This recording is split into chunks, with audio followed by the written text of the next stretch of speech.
നമസ്കാരം, മലയാളി വാർത്തയിലേക്ക് സ്വാഗതം. നാളെ സത്യപ്രതിജ്ഞ ചെയ്യാനിരിക്കെ ഗണേഷ് കുമാർ ആദ്യമായി സജി ചെറിയാന്റെ കീഴിലുള്ള സിനിമയിൽ കണ്ണുവച്ചു. സിനിമ സ്വതന്ത്രമായ വകുപ്പല്ലെങ്കിലും അത് മാത്രം വേണമെന്നാണ് ആവശ്യം.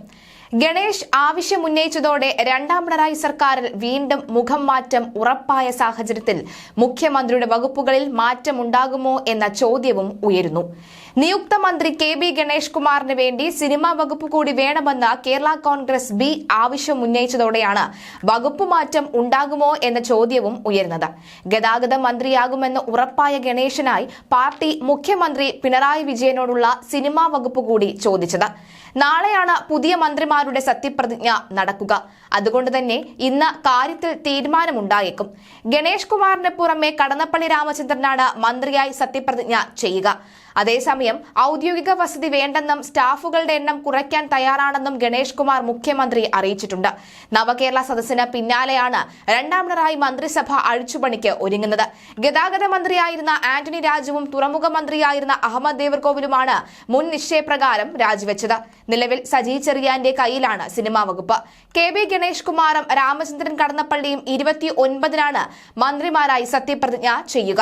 മുന്നണി ധാരണപ്രകാരം INL-ലെ അഹമ്മദ് ദേവർകോവിൽ, ജനാധിപത്യ കേരള കോൺഗ്രസിന്റെ ആന്റണി രാജു എന്നിവർ രാജിവെക്കുന്ന ഒഴിവിലേക്കാണ് ഇരുവരും എത്തുന്നത്. ഗണേഷിന് ആന്റണി രാജു വഹിച്ചിരുന്ന ഗതാഗത വകുപ്പ് നൽകുമെന്നാണ് റിപ്പോർട്ട്. 2011-ലെ ഉമ്മൻചാണ്ടി മന്ത്രിസഭയിൽ വനം, പരിസ്ഥിതി, സിനിമാ മന്ത്രിയായിരുന്ന അദ്ദേഹം ഭാര്യയുമായുള്ള വിവാഹമോചന തർക്കത്തെ തുടർന്ന് 2013-ൽ മന്ത്രിസ്ഥാനം രാജിവെച്ചു. 2015-ലാണ് ഗണേഷ് കുമാറിന്റെ പാർട്ടിയായ കേരള കോൺഗ്രസ് ബി UDF വിട്ട് LDF-ലേക്ക് ചേക്കേറുന്നത്.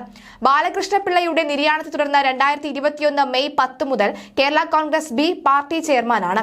2000-ന്റെ തുടക്കത്തിലാണ് ഗണേഷ് കുമാർ സിനിമയിൽ നിന്ന് രാഷ്ട്രീയത്തിലേക്ക് എത്തുന്നത്. 2001-ലെ നിയമസഭാ തെരഞ്ഞെടുപ്പിൽ പത്തനാപുരത്ത് നിന്ന് UDF സ്ഥാനാർത്ഥിയായി വിജയിച്ച അദ്ദേഹം AK ആന്റണി മന്ത്രിസഭയിൽ ഗതാഗത മന്ത്രിയായി. തുടർന്ന് 2003-ൽ പിതാവ് R ബാലകൃഷ്ണപിള്ളയ്ക്ക് മന്ത്രിയാകാൻ വേണ്ടി അദ്ദേഹം രാജിവെച്ചു. അതിനുശേഷം നടന്ന 4 നിയമസഭാ തെരഞ്ഞെടുപ്പുകളിലും ഗണേഷ് കുമാർ പത്തനാപുരത്തിനും തുടർച്ചയായി വിജയിച്ച നിയമസഭയിലെത്തി.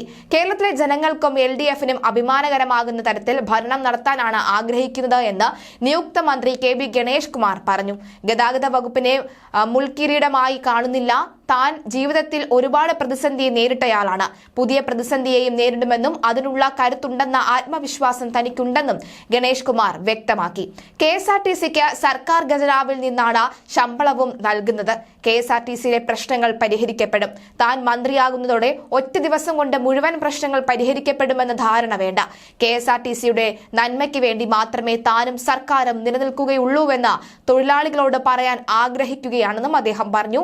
യൂണിയനുകൾ അടക്കം വഴിതെറ്റിക്കുന്ന ഒരു മാർഗത്തിനുമൊപ്പം തൊഴിലാളികൾ നിൽക്കരുത്. 2001-ൽ കട്ടിൽ, ശുചിമുറി അടക്കം തൊഴിലാളികളുടെ ക്ഷേമത്തിന് താൻ മുൻതൂക്കം നൽകിയിരുന്നു. മറ്റൊരു തൊഴിൽ തേടി പോകാൻ സാധിക്കാത്ത പ്രായം കഴിഞ്ഞവരാണ് KSRTC-യിലുള്ളത്. ഇക്കാര്യം തൊഴിലാളി നേതാക്കളും സംഘടനകളും മനസ്സിലാക്കണമെന്നും ഗണേഷ് കുമാർ വ്യക്തമാക്കി.